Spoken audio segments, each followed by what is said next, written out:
I want to talk about some of your projections. You're saying Uber will hit $5 billion in EBITDA in a couple of years. That's many, many times more what Uber is doing today, but light of what some analysts expected. You got the stock down now 2 days in a row, already down again this morning. What do you think it is that investors aren't seeing? You know, it's tough to tell as far as market short-term goes. As you know, with interest rates increasing, inflation expectations increasing, I think the market has been a difficult market for a lot of companies out there. But if you look at the fundamentals of Uber, not only long-term, but even this last quarter, we had our audience grow by 27% on a year-on-year basis. We had gross bookings highest ever, almost $26 billion, up 50% year on year. And we had our second quarter of profitability, and we projected this $5 billion target ahead of us. All of the metrics as it relates to the business are headed in the right direction. I can't predict market movements short term, but long term, you see stocks move with the fundamentals. And right now, the fundamentals are absolutely going the right way with Uber. You said prices are starting to come down, but inflation is hitting record levels elsewhere. And I'm wondering if you're concerned that that's going to hurt demand coming back from the platform because your riders are paying more for everything else. If anything, right now, I think it's a great concern theoretically. But if anything, our marketplaces have been more supply constrained than demand constrained. We've had plenty of demand come in, both for rideshare. We've had plenty of demand come in for delivery as well. And as you can see, the top line is super healthy. What we had historically had a tough time with was getting as many drivers and couriers to join the network as we wanted to. I think the good news for us now is we're up to 4.4 million earners on the platform. We added 325,000 earners onto the platform last quarter. And as a result, the marketplace is becoming more balanced. I do think inflation is here to stay. But for us, it's about balancing both supply and demand. And right now, that balance is in a really, really good place. Dara, good morning. It's Guy in London. Uber is I guess what we would call in the financial markets a long duration business. We're looking further out for profitability, for the big returns that are going to come towards us as the business matures. As interest rates go up, that potentially becomes tougher and tougher. You said a moment ago you see sort of near-term volatility, but you're more confident in the long term. What gives you that confidence in the long term? It would seem like a tough moment in time to have longer-term projections. Well, I think we're seeing it in the business right now. The business is coming back faster than ever before. We're at record gross bookings levels. And we said actually that we're going to hit free cash flow positivity this year.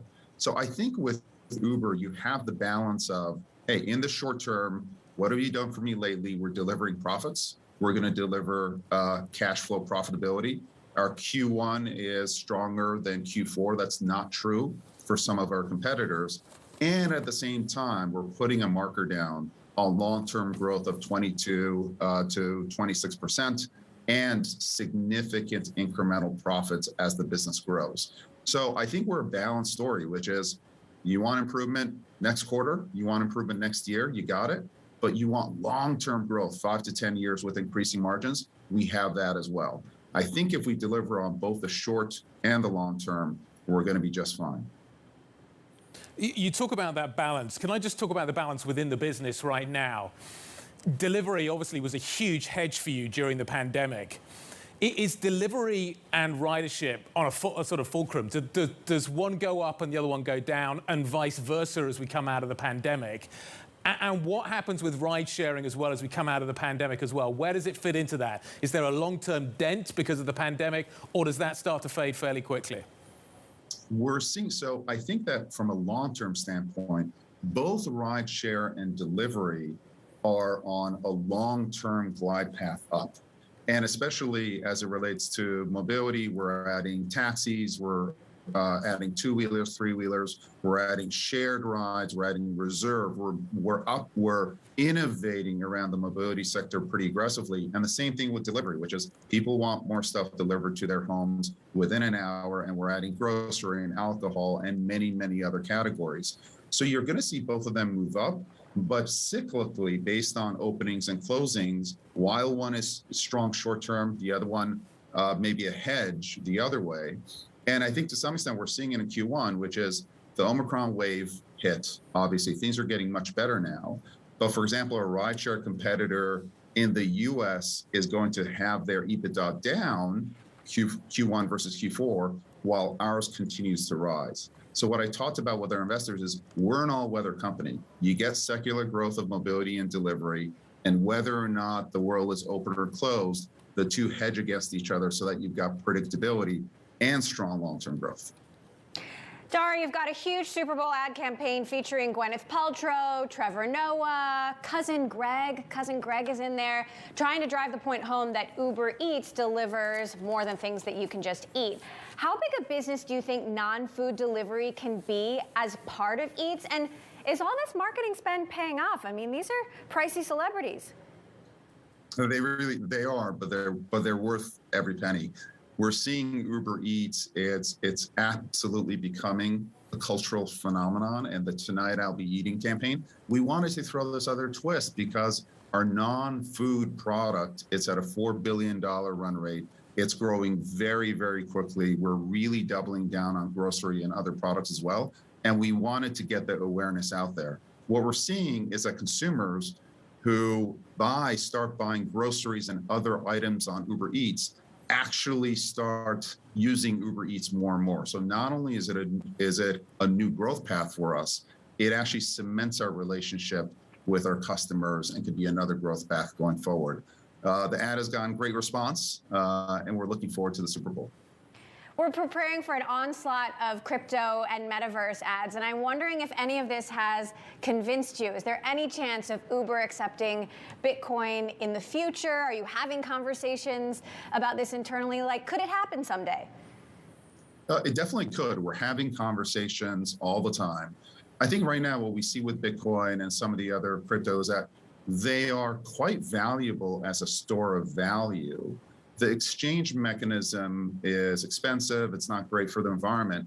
As the exchange mechanism becomes less expensive, becomes more environmentally friendly, I think you will see us lean into crypto a little bit more. So we're absolutely watching it. And if you say, is Uber going to accept crypto in the future? Absolutely, at some point. This isn't the right point, but we will. Okay, we'll look forward to that moment and you updating us as to when it's going to be, Dara. I sense there's some vagueness around that at the moment. Can I take you to London, where I am right now? You're backing the Mayor of London's plans to shift the way that we charge. The congestion charge is likely to go. We're likely to shift potentially to a pay-as-you-go, a pay-per-drive, pay-per-mile type of model. A, do you think backing the Mayor, Sadiq Khan, is going to help you in terms of your license renewal, which I think is coming up in March? And I'm also wondering kind of the bigger picture here. If we head towards this kind of model in London, is that a big step towards pooling? Because I'm assuming that that would be a huge step forward for Uber. Definitely. We're backing the mayor because we think these kinds of charges, it's the right way forward. Congestion is not good for the city. It's not good for Uber. And what we believe in is that, the vehicles with the greatest amount of utility should be the ones that use the roads. I think utility increases as vehicles become more environmentally friendly. So 10% of our kilometers now in London are EV vehicles, and we're going to keep pushing that up. And I absolutely do believe that pooling creates more utility, more than one person in a car. And that is an area of the business that we're investing in. We're also actually investing in a lot of developing markets in high capacity vehicles. Can you get, 10 people in a bus, and you can call it Uber Bus, but it uses a technology that we have in terms of routing, pricing, matching, and takes it to the next level. So we're looking forward to partnering with London going forward, and congestion, again, lowering congestion is in everyone's interest. Last quick question, Dara. Your head of mobility, Andrew McDonald, said getting taxi drivers will unlock that next chapter of growth. And I'm curious what you're prepared to offer them, given that taxi drivers, many of them around the world, don't have a lot of fond things to say about Uber. Well, I think that what we have to offer them is more demand, and it's essentially e-hail riding demand. ultimately, whether you're an Uber driver or you're a taxi driver, you want to get paid for your time. And time with your car empty is not constructive. It's not good for anyone. It's not good for the environment as well. We are now building out tool sets that are specially dedicated to taxi fleets so that you as a consumer, if you want to take a taxi or you want to take an Uber, you want to reserve, you can. So it's great for the consumer. But taxi fleets hopefully will work with us. And as they do, they'll get more demand, which we think is a win-win.